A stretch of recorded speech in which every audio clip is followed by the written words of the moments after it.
Hi everyone, and thank you for tuning in to Tuesdays with Taylor. Hi everyone. On today's segment of Tuesdays with Taylor. Hi everyone.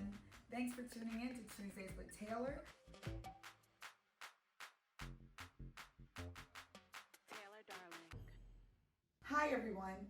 Thank you so much for tuning in to Tuesdays with Taylor. It's been a little while. We've missed you all. Hope everyone's safe and gearing up for the holiday season. And I'm so excited about today's guest. We have with us today Joshua Chan, who is a government enthusiast. He just informed me he loves all things government. So I'm going to allow Joshua to do us the honors and introduce himself. Josh, tell us a little bit about yourself, and thank you for being here today. Thank you for having me here today. I'm an 18-year-old just learning to explore the world of politics, exploring government. I just graduated high school in 2020, so the COVID graduate, everything's all new to us. I'm going to SUNY Old Westbury studying political science. Yay! With a minor in public policy, I think. And I'm You looking, think? I don't know if it's public policy or All a blur. right, it's just all too much. And I'm just looking to intern with as many people as possible, get involved with as many people as possible, just explore the world of politics. I love that. So intern with as many people as possible. So I know you've worked in a couple of Suffolk County legislators' offices, some state legislators, and I would love to know what your interest in working with us was. Hi everyone. Thank you so much for tuning in to Tuesdays with Taylor. It's been a little while. We've missed you all. Hope everyone's safe and gearing up for the holiday. Bold, accurate, progressive. Hi everyone. Thank you so much for tuning in to Tuesdays with Taylor. It's been a little while. We've missed you all. Hope everyone's safe and gearing up for the At the Capitol, just about so many issues. I was like, wow, I need to know who this person was. In the beginning, I thought you were Republican, and I was like, Stop it! No, I think that- I No, that's really did. such a compliment. Okay, wait. Tell me why. Why Republican? Because I thought so when I first. My Republican friends, I have to shout out all my Republican friends in the world, especially my boys in Albany who hold me down every day. We have so much fun on the third floor. Shh, don't tell anybody. But tell me why. They tell me I'm Republican all the time. Why did you feel Republican? I thought Republican because you felt like I don't know because when I asked about you to people I was working with, they were saying, oh yeah, she loves her district so much she doesn't talk too much about other districts. So I was like, oh, Damn. She doesn't care about New York State. Just District 18. I was like, okay, I guess I'm getting like nationalistic type vibes, like only her community. But then I heard what you're fighting for. I researched. I'm like, oh my God, you're not a Republican. Like you're. Like, I thought you were this progressive icon. Oh. I think that the letter I wrote to you, I said, I thought you were someone like this. Hi everyone. Thank you so much for tuning in to Tuesdays with Taylor. It's been a little while. We've missed you all. Hope everyone's safe and gearing up for the holiday season. And I'm so excited about today's guest. We have with us today, I'm joking.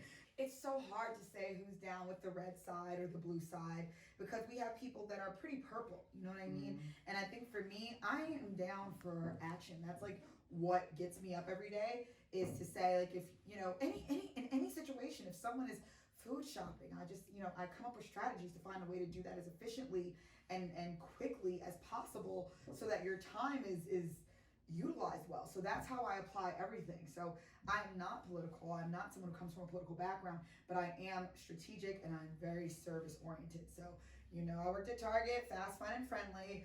I love fast, fun, and friendly is really me, but then we're going to add that other word, assertive, passionate, and results. Just like I'm about my results. It's great to talk about the concepts, but we don't need to speak about inequities all day. We know what they are. Like, let's fix these things, right? Like, how are we fixing them? And sometimes it takes big action, sometimes it takes little action, but there should be action, right? So I think that my purple side comes from the fact that I'm very pragmatic. So you have people who will say, everyone should have free healthcare, everyone should have free education. And I'm like, that sounds groovy if we're all paying into the system, but we're not all paying into the system, one. And then two, so how are we paying for this? Mm-hmm. And that's my pragmatic side. I think that sometimes we have leaders and we have visionaries who so want to help people that they don't think about the feasibility of some of these visions. So then they sit on a table or under a table on a chopping block, and that chopping block represents people's hopes and people's lack of access to healthcare, lack of access to education, when, okay, we can't give everyone free everything right now, but what could we do to level the playing field better with what we do have? So there's a realism that is definitely submerged in my actions of optimism and positivity, and like I said, leveling the playing field, and I think it's just really great that you reach out to offices to say, I want to come work, I want to learn. That hunger is missing from so many people. And no, I did not say so many young people, because I do not like to keep with the age divide. Like I tell people all the time, I have 80-year-olds who are more energetic than I am, who call me, keep me encouraged. Taylor, come to this, Taylor, come to that. I have 20-year-olds who are like, girl, I got you in 40 years, I'm tired. Like, and so we can't put age on it, but we can put hunger on people's need to serve their community. Like, you live in Suffolk County, but you understand that if you're working for someone who is pushing the needle forward, that can only translate to Suffolk County and the rest of New York. So for people who said that I don't think about other districts, my district is the greatest district, District 18, hello. We are very important where we are in Nassau County because of where we are located and because of what we still represent. And it's so hard to say who's down with the red side or the blue side, because we have people that are pretty praised of New York State. Josh, when did your love of government just take over like your life's path? So if you could believe it or not, in 8th grade, in 2016, the primaries, not even the general, it was the primaries, the 2015 primaries, when I saw all these candidates, I think it was Hillary Clinton, Bernie Sanders, and I think... So, Josh, when did your love of government just take over like your life's path? But then I saw Bernie Sanders. So, Josh, when did your love of government just take over like your life's path? Mimicking the success of what Obama had, and that progressivism and that ideal for great government, for hope, was the idea Obama's mentioned. That's the idea that I had for Bernie. And I think in that moment, imagine a little 8th grader bugging every single teacher, oh, vote for Bernie in the primaries, vote for Bernie in the primaries. Aww. And they're like, you don't know anything, Joshua. And I said, but I think Hillary's gonna lose. And then she lost. And so, Josh, when did your love of government just take over like your life's path? Shout out to Hillary, I guess. Yeah. This is so political. This might be my most. I don't discuss politics for a lot of reasons. Clearly my mouth, but I'm like, this is really political. But that's amazing that you saw something and then you instantly did what? You took action, right? Right. So I think Melissa and I were discussing this, and Melissa's behind camera right now. Hi, Melissa Figueroa. Hey. We were discussing this today, that I write down quotes in my notes, like, so that rhymes. I keep quotes in my notes, and then I keep Taylor Darling quotes in my notes, so that when it's time for me to write a speech or speak to anyone, I'm able to kind of reference some notes, and just one quote can inspire a whole talking point, right? So yesterday I was being interviewed, and I said, we don't need any more political figures. We need action figures in our community. And I just love that term, action figure. Like, almost to the point where we might be doing a campaign with it, like a fun little campaign. Like, we can make little action figures and actually probably sell them throughout the assembly. Everyone get their own personal action figure. That would be nice. Get some money for like buses for my kids. You know what? We might have to do that. Like, who wouldn't get an action figure of themselves? So no one take that idea. We are going to maybe manufacture some action figures, so that every day you see yourself, and what is your little G.I. Joe doing? What is your Sailor Moon action figure doing? What's your Taylor Darling action? What's your Joshua Chan action figure doing? What are you doing? What did you do today? And I want to just say, Elaine Gross of Erase Racism. Hi, Elaine. Brilliant woman. She gave us a little bit of feedback, because I asked the greats, what do you do when you're in front of all these groups and they want to be inspired, they want to erase racism, they want to save the world, and you want to keep that momentum up? And she says, think of one thing you can do by next Tuesday. One thing. It could be writing a representative. It could be planning a coat drive. It could be reaching out to a senior and asking if they need help, and just speaking to them and asking about ways that they could use consistent assistance and maybe set them up with an organization that could help them. Just one thing that you could do by next Tuesday. And I thought that was such a manageable bite to push the needle forward, and that's what we have to do. So I don't identify as anything except a public servant. I'm a humanist, I'm a public servant. I love the community that I serve, but I just want to see results. That's what I want. I just need results, You fell in love with government in 2015, and that passion was just alive inside of you. What date and what month and day is your birthday? April 2nd. Okay, you're an Aries, so you're all about, like, you got the fire like I have, okay? I'm a Scorpio Sag. So you're all about winning. You're about results. Like, me speaking results is like your life. Like, you wake up and you do what you have to do. Like, you know, part of Melissa Figueroa's part Aries behind us. Shout out to our Aries. And you speak about so much inclusion. Like, that's what I get when I speak to you, when I've read some of your comments and some of the things you've spoken about. You seek to understand. You don't seek to judge. You know, I know there's been a couple incidents that you and I have actually met through, and I want to talk about bridges, and that's really what this Tuesdays with Taylor is.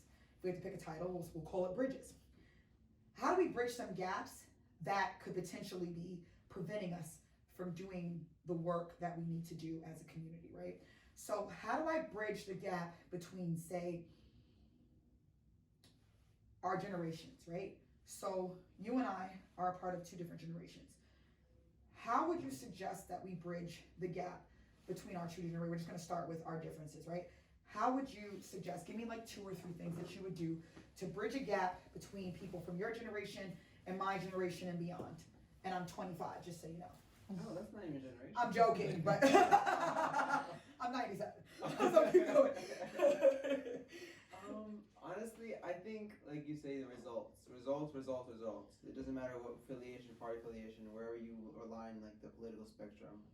Results. If you show people results, then of course they're gonna want to be like, oh, why are we having differences? If it's working, keep it going. Okay. Especially, I guess, in our generation, I don't think any of us in this room are a decade or 2, 3, 4 decades apart. Like, we're pretty on the same path. He's 18. Yeah. I don't know. I'm being honest. I'm like 16. Yeah. I'm joking.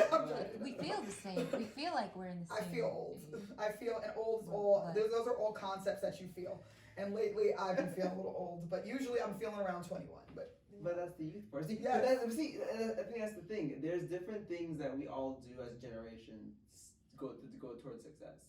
But as we see now, I feel like with all the rise of social media, I think that's what's bridging the gap as well. We're all connecting in a more social manner. Okay. As in the past, with the boomer generation and the Gen X's and millennials, they were so far apart because the older people couldn't access technology as quicker as compared to the millennials. Yeah, that's one thing. And also, like, so I get it. Like, we'll use Facebook because I feel like that's where I see more generational exchanges happening.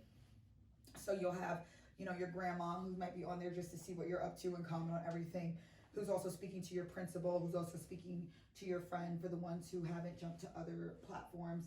So I think that that's a good point, that results are something that people can get behind no matter what the generation is. And if we leverage social media, we'll be able to keep that connectivity and build upon that. That's a good point as far as bridging the generational gaps. Okay, so now I want to speak about one of the biggest bridges.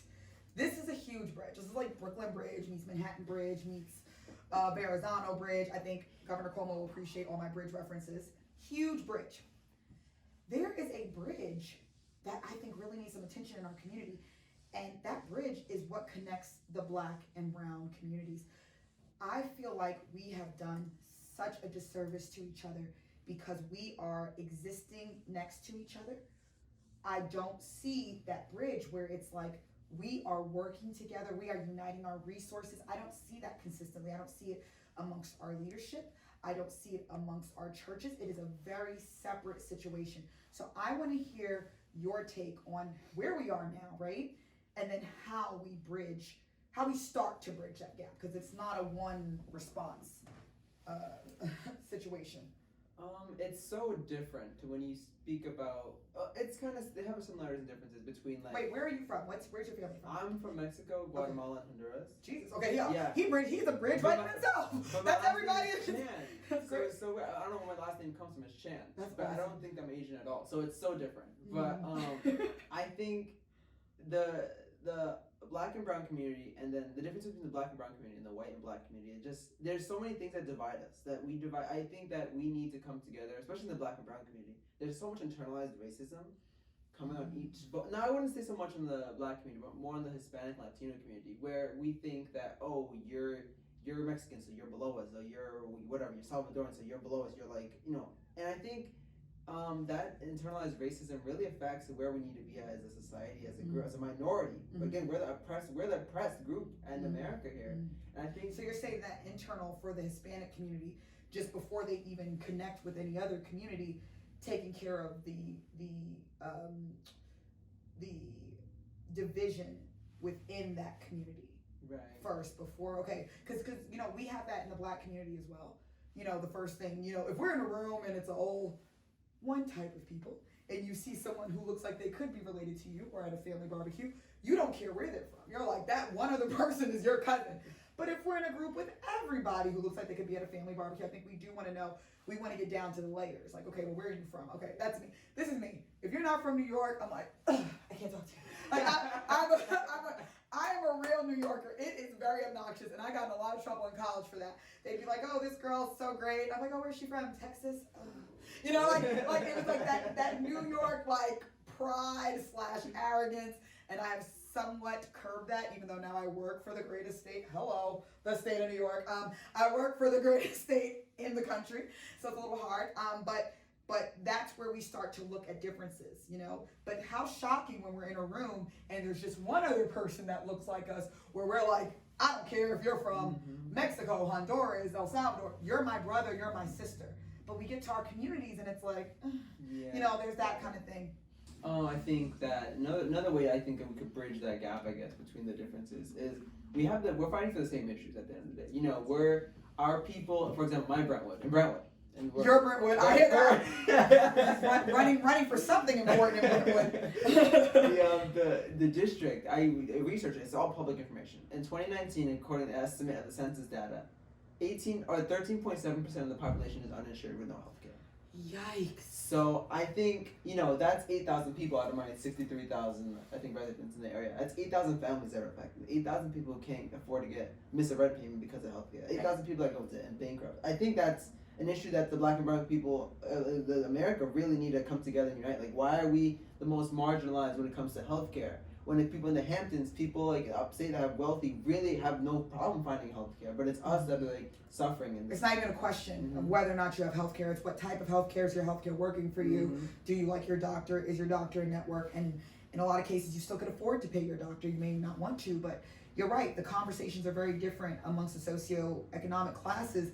And you look at the socioeconomic classes, and unfortunately, you're seeing similarities in groups that just happen to be sitting in these different classes, and it's just really one of those things. But shout out to you for definitely having your data, because that's numbers talk. That's a result situation. It's not, we need healthcare for minority.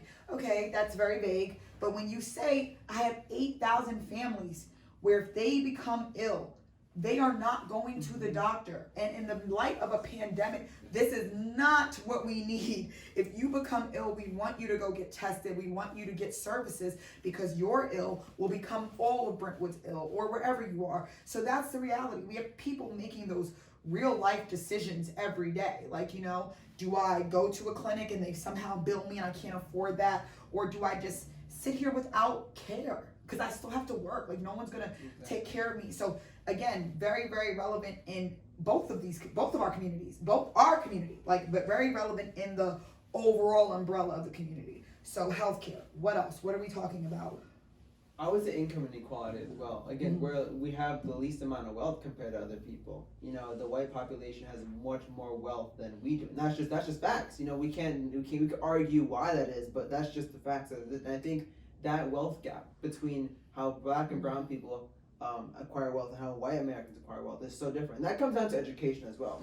If they could afford education, they can get more wealth.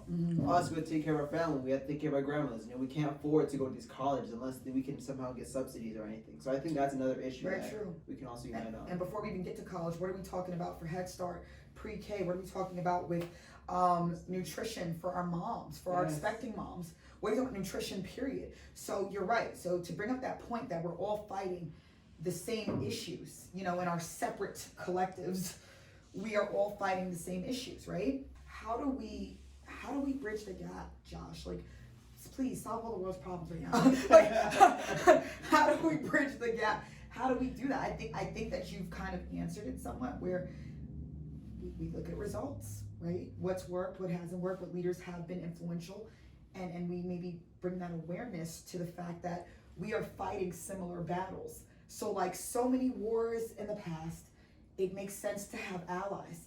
And I don't want us to even look at each other as allies because that's still almost like a separate.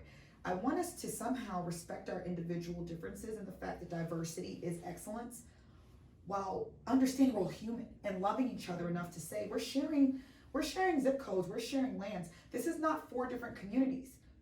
This is one community. Yeah.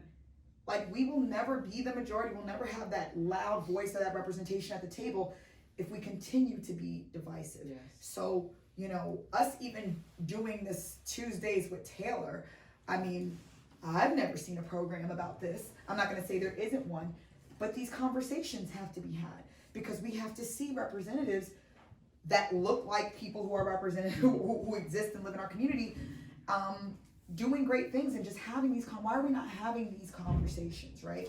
So I wanna just say, you've hit on some really important points.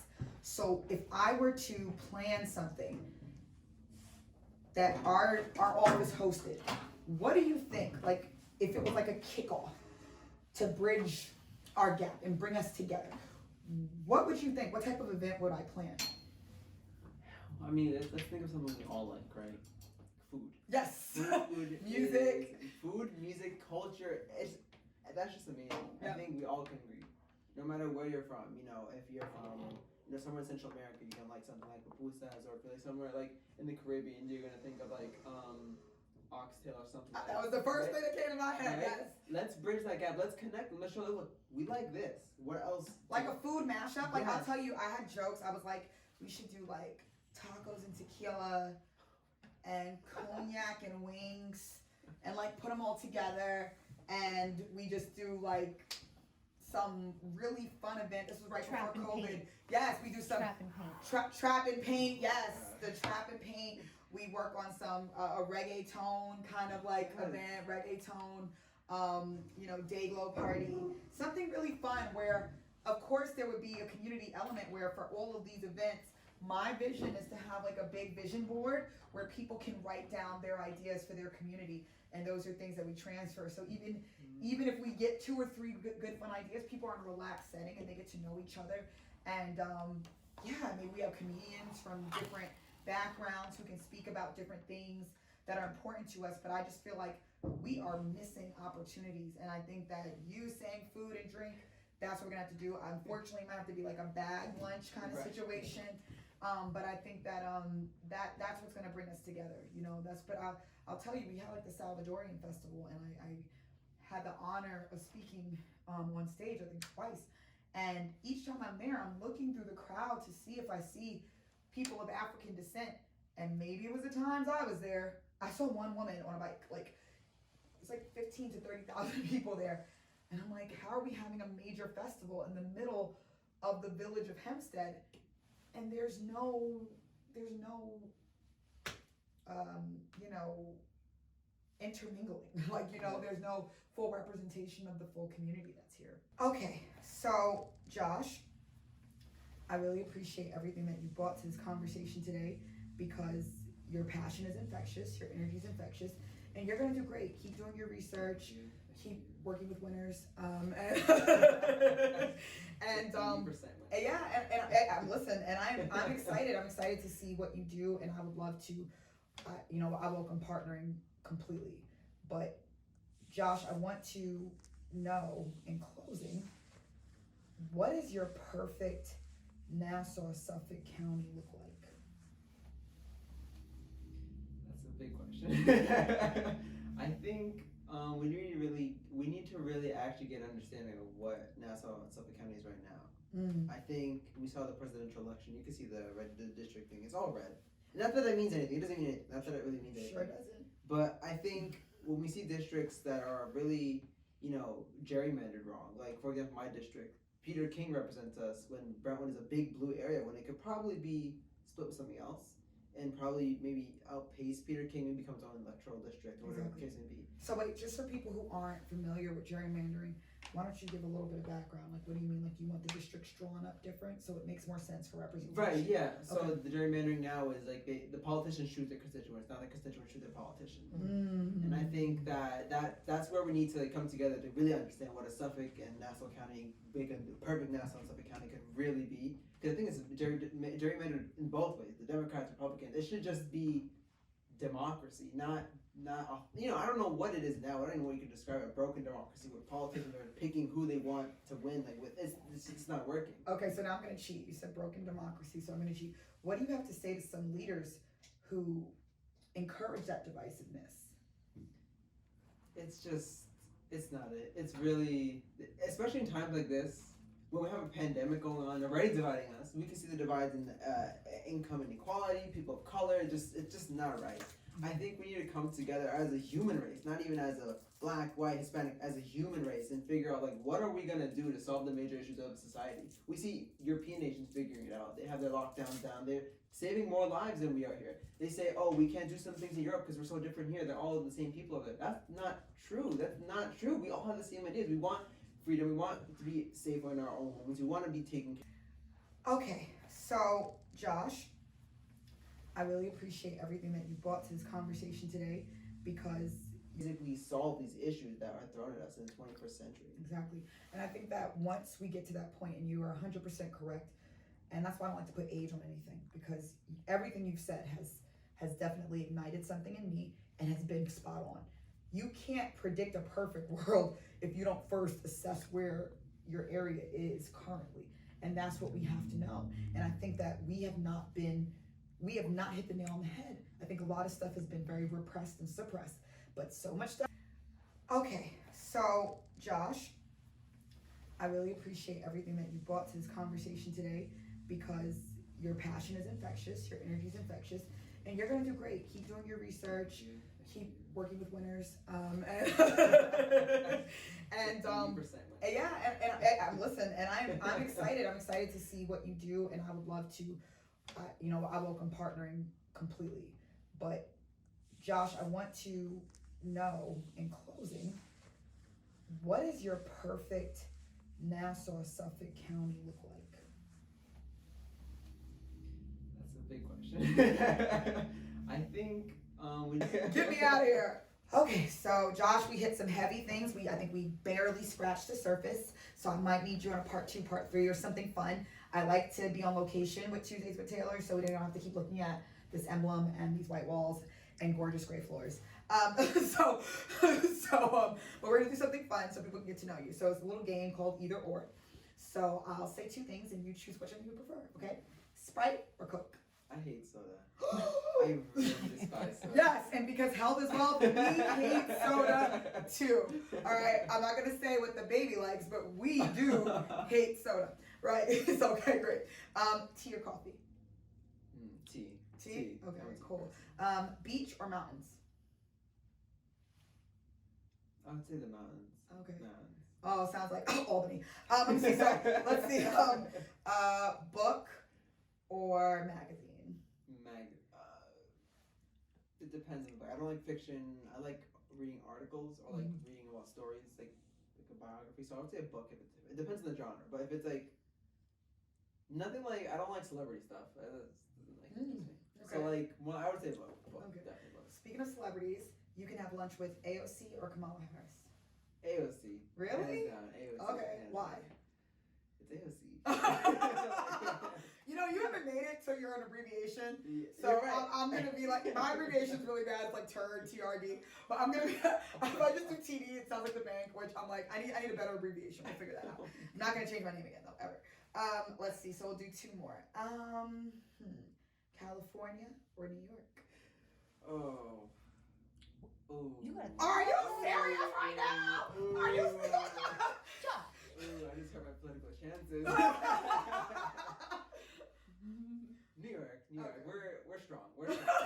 New York strong. That's New York strong. tough. Yeah, New York tough. New York tough. That doesn't work. I don't know what California is. Yeah, California is a beautiful place. That's it. Yes, Leave it at we'll that. leave it at that. Let's leave it at that. Yeah. Stay over there in the west. And last one. If you could work in any capital, which capital would it be? Would it be Capitol Hill or Albany, the capital? That's a tough one.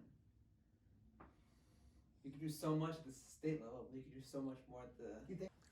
Okay, so Josh, we hit some heavy things. I think we barely scratched the surface. So I might need you on a part 2, part 3 or something. Represent my people. I would definitely just stay because I can stay with them as opposed to being like a congressional representative or senate. You represent the whole state. I want to represent my people. I want to make sure they're taken care of first before I can fix everyone else's problems. So maybe a run in Brentwood soon, at some point. That's always a possibility, right? That's hilarious. Oh my God, keep us posted. I love to support candidates who are about action. Let me tell you. I'm so excited we've been able to spend time with you today. Thank you so much. And listen, guys, you're watching Tuesdays with Taylor. Stay safe, stay happy. If you guys have ideas for who we should have on the show, let us know.